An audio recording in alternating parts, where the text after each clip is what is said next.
जय श्री राम।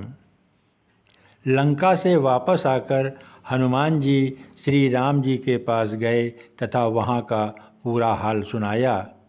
तब श्री राम जी ने हनुमान जी के लिए कृतज्ञता प्रकट की कि सुनि प्रभु बचन बिलो की मुख, गात हरसि हनुमंत चरण परउ प्रेमाकुल, त्राहि त्राहि भगवंत।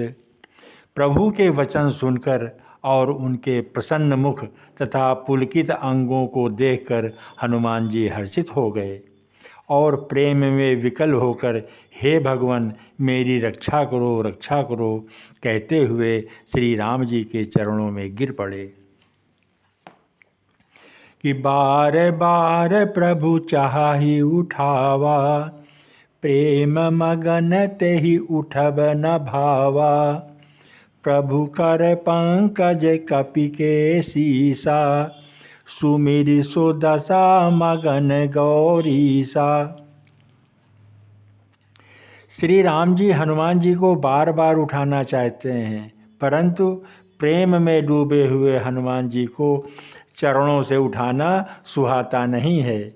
प्रभु का कर कमल हनुमान जी के सिर पर है। उस स्थिति का स्मरण करके शिव जी प्रेम मग्न हो गए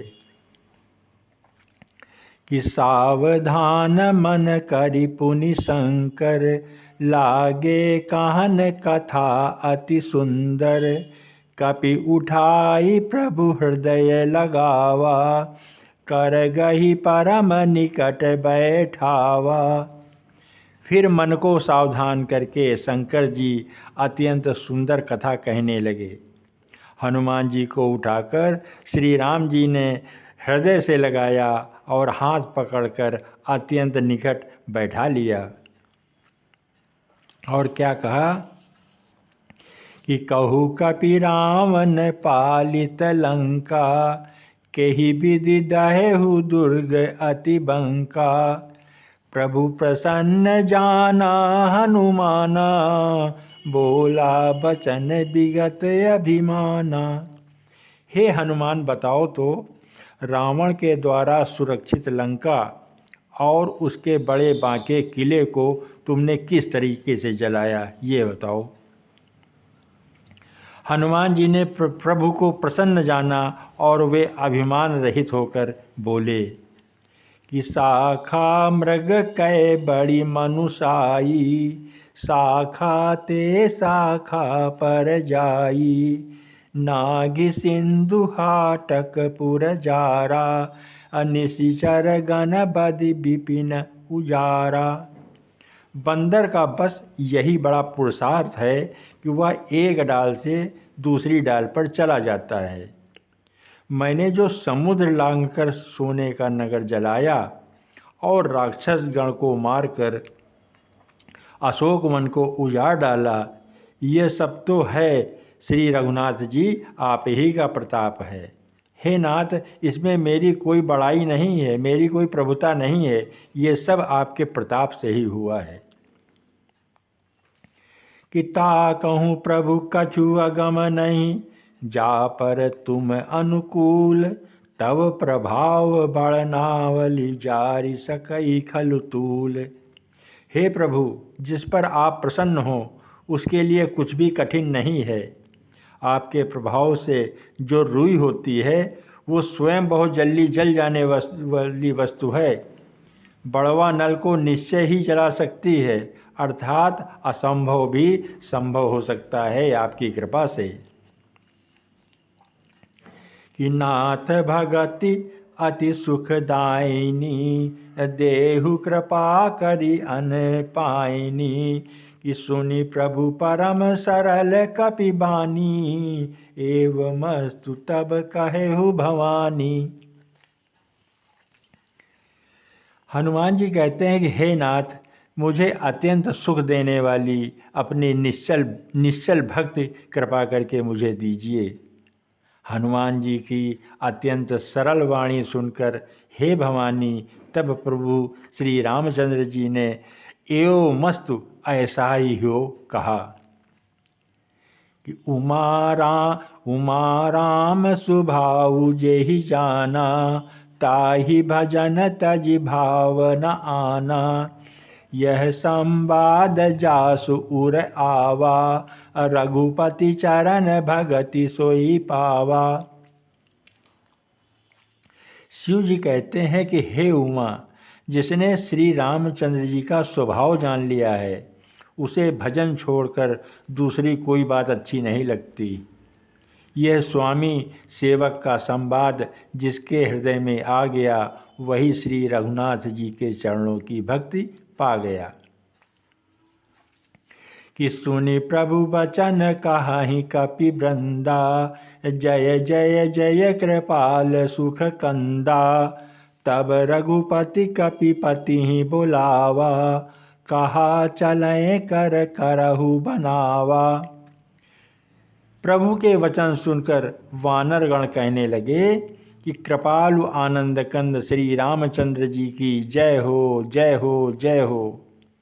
तब श्री रघुनाथ जी ने कपि के राज सुग्रीव को बुलाया और कहा कि चलने की तैयारी अब करो।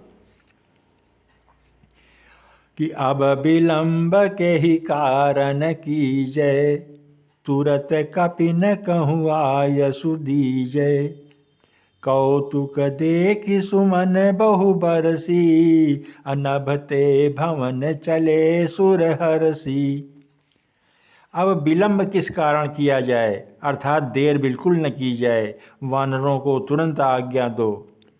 भगवान की यह लीला और रावण वध की तैयारी देखकर बहुत से फूल बरसाकर और हर्षित होकर देवता आकाश से अपने अपने लोक गए।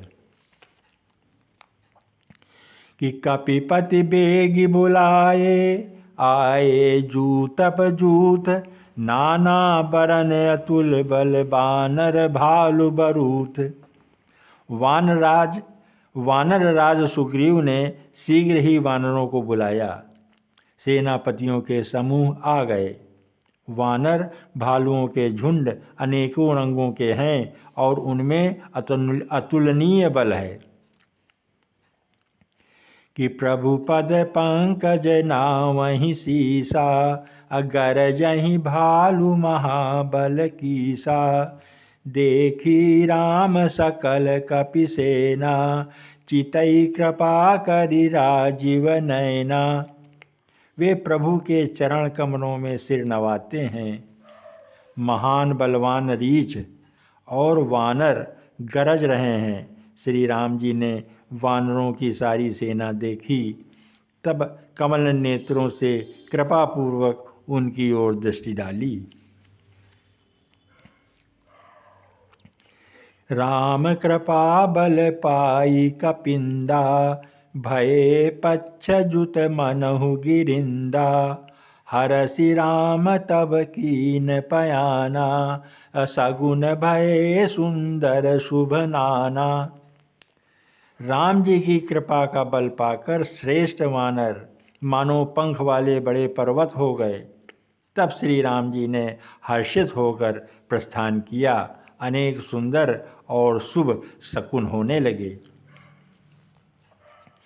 कि जासु सकल मंगलमय कीर्ति, तासु पयान सगुन यह नीति। प्रभु पयान जाना वैदेही, फरकी बाम अंग जनु कहि देही। जिनकी कीर्ति सब मंगलों से पूर्ण है, उनके प्रस्थान के समय सगुन होना यह नीति है, लीला की मर्यादा है। प्रभु का प्रस्थान जानकी जी ने भी जान लिया। उनके बाएं अंग फड़क फड़क कर मानो कह रहे हैं कि श्री राम जी आ रहे हैं, श्री राम जी आ रहे हैं। कि जोई जोई सगुन जानकी ही होई, असगुन भयहु रावण ही सोई। चला कटकु को बरनय पारा, अगर जहीं बानर भालू अपारा। जानकी जी को जो जो सगुन हो रहे हैं, वही वही रावण के लिए अपसगुन हो रहे हैं। सेना चली, उसका वर्णन नहीं किया जा सकता। असंख्य वानर और भालू गर्जना कर रहे हैं। नख ही जिनके शस्त्र हैं, वे इच्छानुसार सर्वत्र बेरोक टोक चलने वाले रीछ वानर पर्वतों और वृक्षों को धारण किए कोई आकाश मार्ग से और कोई पृथ्वी पर चला जा रहा है। वे सिंह के समान गर्जना कर रहे हैं कि चिक्करहि दिग्गज डोल महि गिरिलोल सागर खर भरे। मन हरस सब गंधर्व सुर मुनि नाग किन्नर दुख टरे। कट कटहि मरकट बिकट भट बहु कोटि कोटि न धावहीं। जय राम प्रबल प्रताप कौशल नाथ गुण गण गावहीं। दिशाओं के हाथी चिघाड़ने लगे, पृथ्वी डोलने लगी, पर्वत चंचल हो गए, कांपने लगे और समुद्र में खलबली मच गई। गंधर्व देवता मुनि नाग किन्नर सबके सब मन में हर्षित हुए कि अब हमारे सारे दुख टल जाएंगे। अनेकों करोड़ों भयानक बानर योद्धा कटकटा रहे हैं और करोड़ों ही दौड़ रहे हैं। प्रबल प्रताप कौशलनाथ श्री रामचंद्र भगवान की जय हो, ऐसा पुकारते हुए वे उनके समूह गणों को गा रहे हैं। जय श्री राम, जय श्री